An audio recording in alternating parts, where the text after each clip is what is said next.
Ibu bapak sekalian, 3 bulan terakhir tentu ini menjadi satu pelajaran selama saya hidup. 13 tahun saya memimpin negeri ini, kota Batam ini. Negeri Gurindam 12. Bukan, sini Gurindam 12 enggak ya? Enggak ya? Sana dia. Suruh saya pindah ya? Oh suruh saya pindah, amin gitu loh ya. Banyak permasalahan sudah saya lalui dan saya jalani semuanya aman-aman saja. Tapi rupanya Allah berikan cobaan yang sangat berat buat saya dalam rangka penyelesaian investasi 11,5 miliar dolar US ini. Salah satu saudara kita yang senasib dulunya sama kita, mereka harus terpindahkan karena lahan atau lokasi itu yang diminta oleh perusahaan ini. Hari ini saya berusaha semampu saya buat seadil mungkin. Saya buat bagi rakyat tidak sengsara, tapi tidak semua perbuatan baik akan terbalas baik di dunia ini. Karena ini masih baru, tentu akan jadi masalah bagi kita dan saya mengajak kita semua.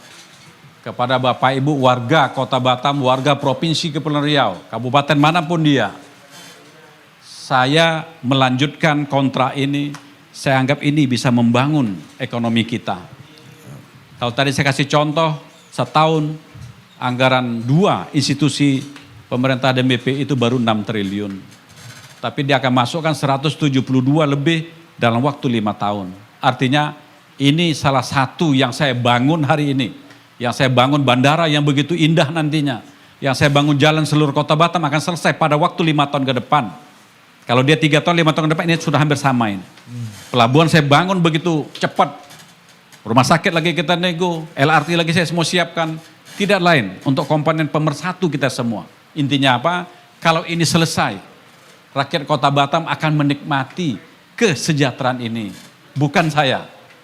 Karena kalau 5 tahun lagi umur saya sudah 65. Nah, Sampean baru 60. Berarti sampai tinggal 3 tahun saya sudah lewat. Ada bonus dari Allah Subhanahu wa taala pada saya. bisa menikmati 3 tahun yang itu. Hah? Kan sisa 3 tahun. Sampai 3 tahun saya sudah lewat, berarti bonus. Jadi Bapak Ibu warga Kota Batam, adik-adik, Bapak Ibu sekalian, tentu saya mengajak kita semua. Saya tidak punya kepentingan pribadi tentang Pulau Rempang. Saya tidak punya tanah 1 meter pun situ, 1 senti pun tidak ada situ. Baru mau cari tapi udah dekat aku suruh lah itu. Dulu disuruh beli, hampir saya beli. Rupanya setelah saya kepala BP saya lebih tahu, ini bahaya gitu loh. Karena semuanya adalah milik negara. Tapi hari ini kalau ajukan resmi ke BP boleh. Tapi kalau beli dengan orang lain saran saya tidak usah. Karena seluruh tanah sampai ke Galang sana itu adalah nantinya jadi HPL BP Batam. Maka tidak ada dokumen lain bisa diakui kecuali dari BP Batam. Ini sekalian ilmu buat kita. Jadi Bapak Ibu, apa yang telah saya sampaikan tadi termasuk PT yang akan kembang di Pulau Rempang. Saya hanya membayang kalau ini bergerak dengan cepat dan saya yakin kalau bisa kita serahkan lebih cepat 2 bulan setelah kita serahkan, dia akan mengurus perizinan. Dari perjanjian Pak Menteri sampaikan saya, kalau izin selesai saja, itu seluruh alat berat yang berkapasitas 3-4 kali lipat yang ada di Indonesia, di kita ini. Kalau kita traktornya hanya cedok gitu, kalau dia besar sekali cedok bisa 1 truk. Kalau kita 1 truk paling-paling 10 kali cedok, karena 1 cedok hanya berapa kubik Bapak Ibu sekalian. Intinya apa? Intinya mereka akan cepat bekerja. Maka kalau ini bisa cepat bekerja, maka pertumbuhan kita akan sempurna. Dan anak-anak kita, nanti hasilnya akan ke sana semua. Saya membayangkan dan menceritakan kepada Bapak Ibu, bukan karena mau enak-enak, tidak. Saya menceritakan prosedur dan apa perencanaan telah mereka selesaikan, dan tunjuk pada kita, ini akan membangun, kita bangun, kita bangun, kita bangun. Saya hanya berpikiran, berarti ini serasi dan sejalan dengan saya bangun hari ini. Bayangkan kalau itu jalan, ekspor akan langsung. Tidak melalui sebelah situ. Berarti uang, Tetangga. nah, ngomong nanti ada rekam sampai sana. Tetangga aja.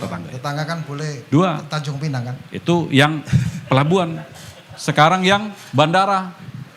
Kalau besok bandara selesai, terminal 2 jalannya selesai semua, maka ekspor juga langsung. Terbayang tak kita berapa devisa yang akan masuk ke sini nanti. Orang akan kerja di sini, karena sini dianggap mudah, semua akan masuk sini. Maka uang kita akan banyak. Berbahagialah pada waktu itu wali kota dan kepala BP-nya? Bernama Karena- Haji Muhammad Rudi. Enggak lagi.